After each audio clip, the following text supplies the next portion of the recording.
Hi, my name is Michelle Solis, and I'm the chair for the Bexar County Democratic Party. This last week, beginning April 20th, several significant developments occurred impacting the institutions essential to sustaining democracy: the judiciary, the press, civil service, and our universities. The judiciary includes our judges, courts, and the legal profession, all of whom are duty-bound to uphold the rule of law. On Friday, Milwaukee Judge Hannah Dugan was arrested by the FBI on charges of obstruction after allegedly aiding an undocumented migrant in evading ICE agents. It has drawn widespread criticism as an attack on judicial independence. Also in the courts, a 2-year-old American citizen was deported to Honduras with her mother and sister, even as her father was frantically petitioning the courts to keep her in this country. The federal judge, a Trump appointee, raised alarms that the government deported a U.S. citizen with no meaningful process in place. A hearing is set for May 16th. 16 congressional Democrats signed a letter to the 9 law firms which made deals with Trump, asking for details on those deals.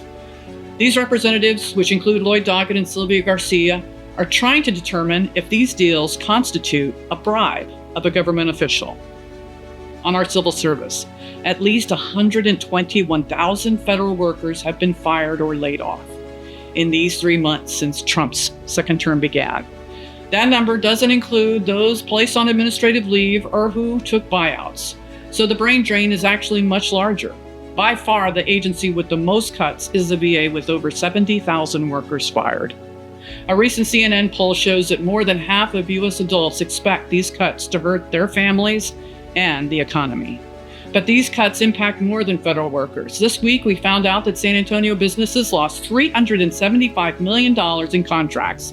This will lead to thousands of additional jobs lost in our city. On the press, the Department of Justice reversed a policy that barred the searching of reporters' communications to identify government leakers. This move has been criticized by media organizations and advocacy groups, as it may allow sources to be compromised. Also, the executive producer of 60 Minutes, Bill Owens, resigned in protest of the network caving into Trump. Owens had been at the network for 37 years and was just the third executive producer in the show's long history. Trump filed a nuisance suit, but Paramount, who owns CBS, was eager to appease the administration due to an upcoming multi-billion-dollar sale requiring FCC approval. Owens sacrificed himself, hoping to rally journalists to uphold press freedoms and independence.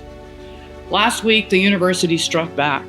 In response to freezing more than $2 billion in funding for Harvard University, Harvard sued the administration, demanding the dollars appropriated by Congress be released. Taking Harvard's cue, over 400 university presidents signed a letter saying that they speak with one voice against Trump's unprecedented government overreach and political interference, which is endangering American higher education.